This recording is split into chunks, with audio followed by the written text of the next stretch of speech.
Hi there, thank you for joining today's video. My name is Joanna and I'm going to be walking you through how we can access different evaluation and annotation tools within the Brightspace Pulse app using technologies like the iPad and the Apple Pencil.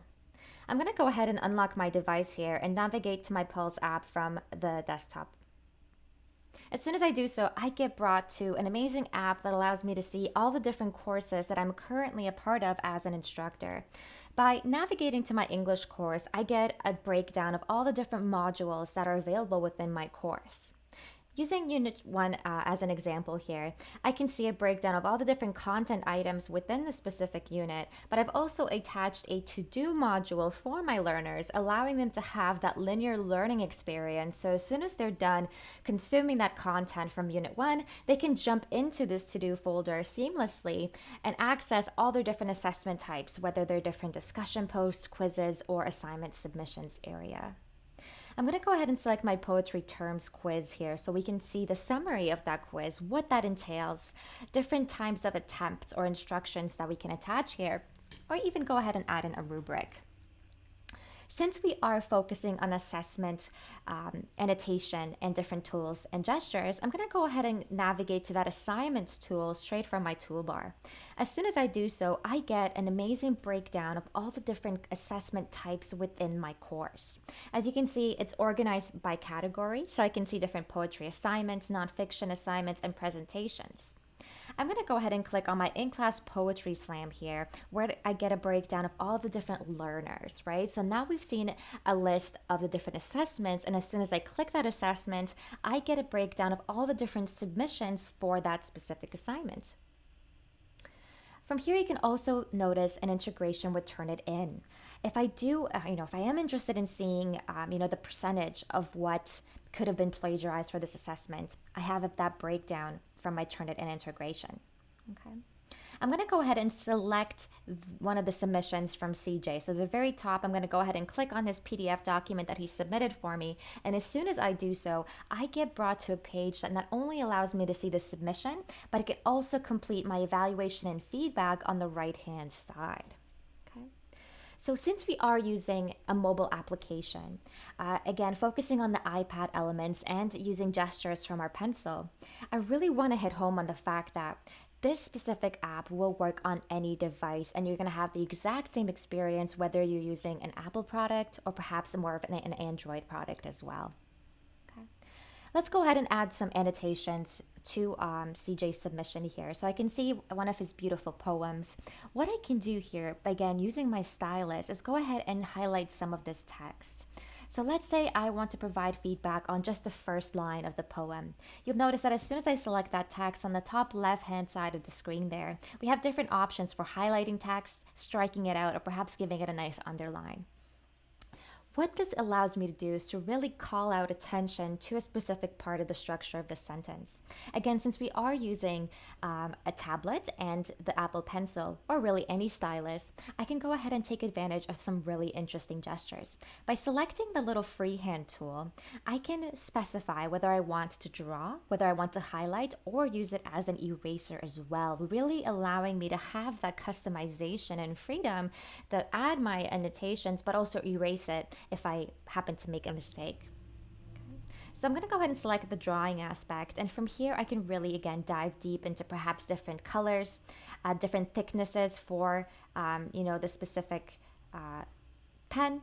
But what I'm going to do right now is just really showcase the fact that we can just add annotations right into this document. I can point to certain parts of the sentence, perhaps make it a little bit more, evidence of what we're referencing here, and be able to really dive into this document, provide some feedback for CJ. So not only can we take advantage of a nice pencil and stylus integration, we can even add notes. So the next tool right next to that freehand tool is our notes area. As soon as I drop in or select or tab on a part of the document for this specific tool, I get a nice little post-it element. Since the iPad and the pencil provides you a great way of converting your freehand text into actual type text, we don't have to worry about, what our font could look like. For me, not always looking pretty, but let's see how well I can do here. So I'm going to just type in, or I guess draw in good job. Let's see if it, yeah, again, the pad or the iPad is really good at picking up that text and converting it to that typed aspect. Again, not having to worry about, how it looks or maybe being a little sloppy with it.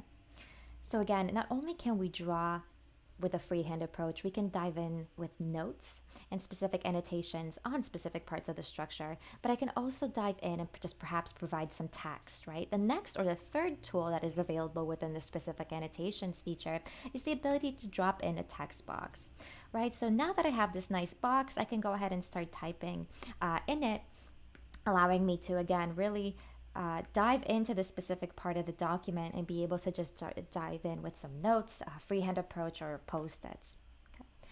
The final feature here that we can use is just the ability to add in some lines and things of that nature. Perhaps I want to be able to draw or add some sort of a structure here for this specific assignment. I can very easily do so.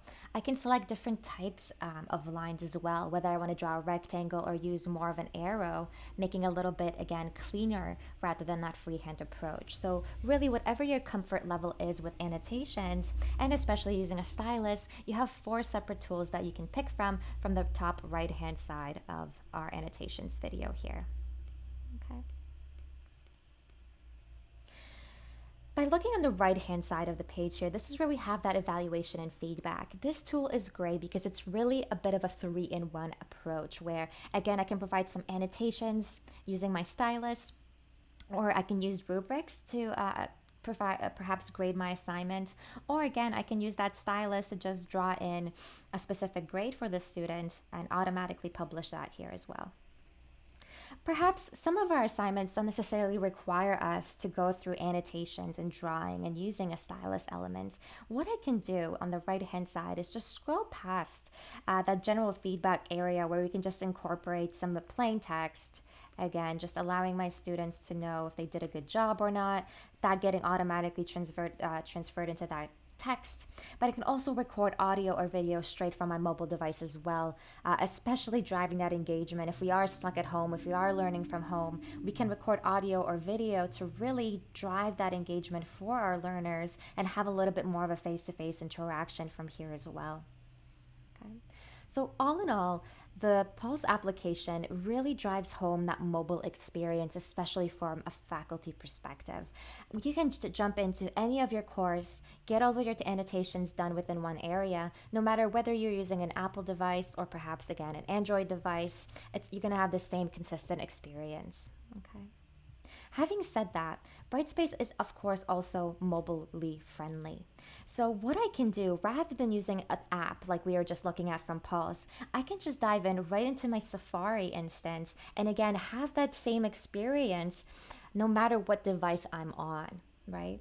I can again use that mobile responsive aspect of the Brightspace platform to be able to navigate my mobile device in the same way that I would within a tablet or an app.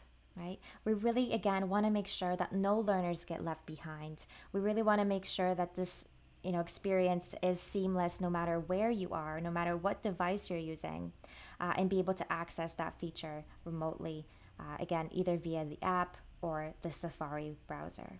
Okay. So again, folks, really focus today on the fact that Brightspace is a great tool to be used, not only in an online setting with an application, a browser, or a PC.